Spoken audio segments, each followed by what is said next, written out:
Aquestes són les notícies més destacades d'aquests últims dies. Comencen les obres de la carretera del polígon Puigtió. El SUM capgira el derbi a la pista del GIG.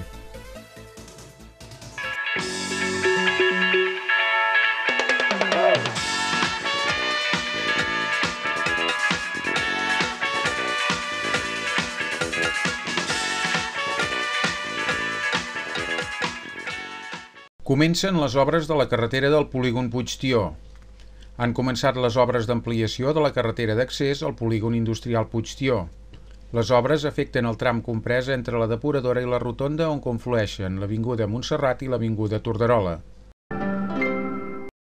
El personal educatiu es concentra davant l'escola Sant Jordi. El personal educatiu del CEIP Sant Jordi va concentrar-se aquesta setmana davant l'escola per a mostrar la seva disconformitat amb les retallades anunciades pel govern. Per altra banda, es queixen de la manca d'espai del centre i de la reducció de recursos.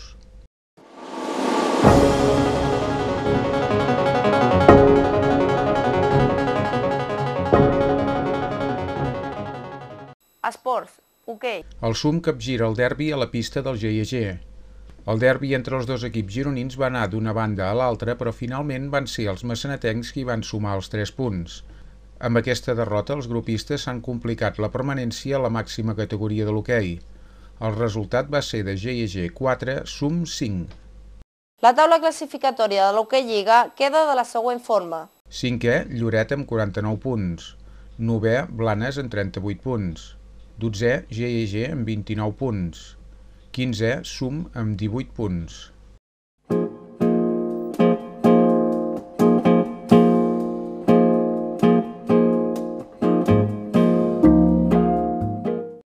El temps. Els primers dies de xafogor. Amb les temperatures càlides arriben els primers dies de xafogor. El sol ha predominat, però també hi ha hagut algun núvol. El diumenge el cel va mantenir-se tapat gairebé tot el dia.